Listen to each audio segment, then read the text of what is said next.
ఈ కథ ఓ రక్తపు చుక్కతో ప్రారంభమైంది.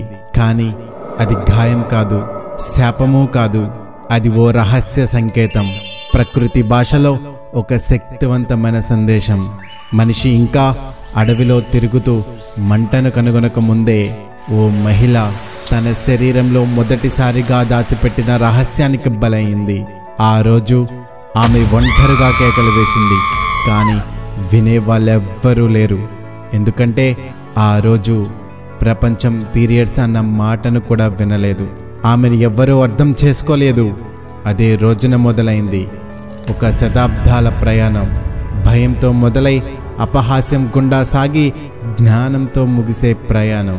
ఈ కథ రక్తం వల్ల కలిగిన రహస్యాన్ని, సమాజం వదిలేసిన నిజాన్ని, ఓ మహిళ తట్టుకున్న శాపాన్ని మరియు ఒక శక్తివంతమైన మేల్కొలుపును మీ ముందుకు తీసుకొస్తుంది. వినడానికి మీరు సిద్ధమైతే చీకటిలో దాగిన ఈ నిశ్శబ్ద గాథను వినిపించడానికి నేను సిద్ధం.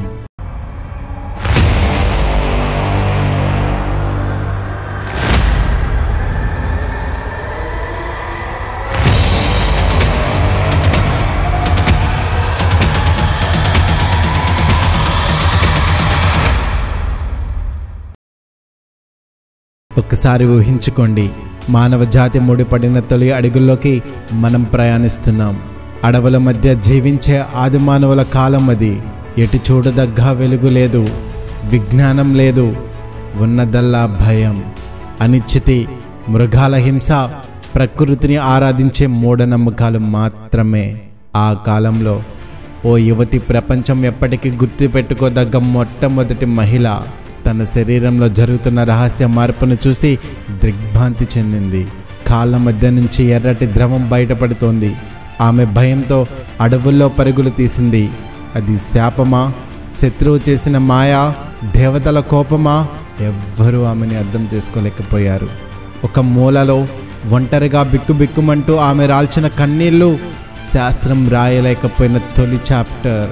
అప్పట్లో పీరియడ్స్ అనేది ఒక శారీరక ప్రక్రియ అని ఎవ్వరూ అర్థం చేసుకోలేదు. శరీరం నుంచి రక్తం కారడం అంటే శాపగ్రస్తురాలైందని భావించి ఆమెను వేటల గుడిసెలలో కానీ బండల మట్టెలో కానీ ఒంటరిగా వదిలేసేవారు. సూర్యకాంతిని చూస్తే అపశకునమంటారు. ఆహారం తినిపించేవారు కాదు. ఆ యువతి ఒక బండరాయి మీద కూర్చుని ఆకులను చీరలుగా మడిచింది. మృదువైన చెట్ల బెరడును, నెమలి పిన్నెలను, గొర్రె నోళ్లను ఉపయోగించి తొలి ప్యాడ్లా వాడింది. అది పరిణామ దశలోని మొదటి శానిటరీ ప్యాడ్ అని చెప్పవచ్చు. ఆమె బాధను చూసిన ఇంకొంతమంది మహిళలు గుంపులుగా చేరి ఒకరినొకరు అర్థం చేసుకునే ప్రయత్నం చేశారు. అక్కడి నుండే ప్రారంభమైంది స్త్రీల ఐక్యత. కాలం మారింది, నాగరికతలు పుట్టాయి.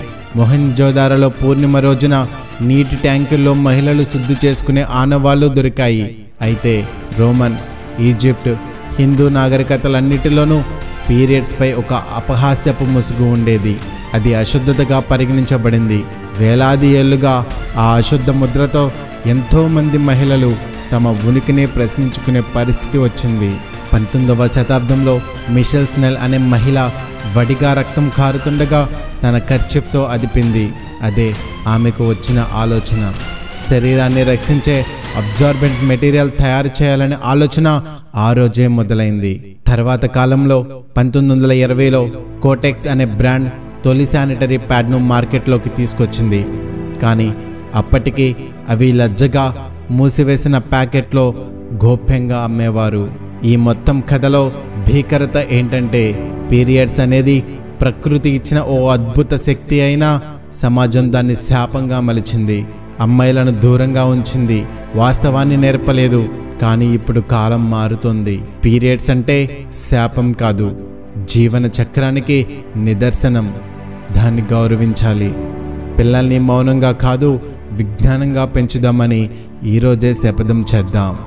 ఇలాంటి మిస్టరీలు, చరిత్రలు మిళితమైన వాస్తవాలు అస్సలు వినని తెలుసుకోవాలంటే వెంటనే మన రహస్య కథ ప్రపంచం ఛానల్ను సబ్స్క్రైబ్ చేయండి. మీరు ఊహించని రుచులు, రహస్యాలు, కథలు మేము తెస్తూనే ఉంటాం.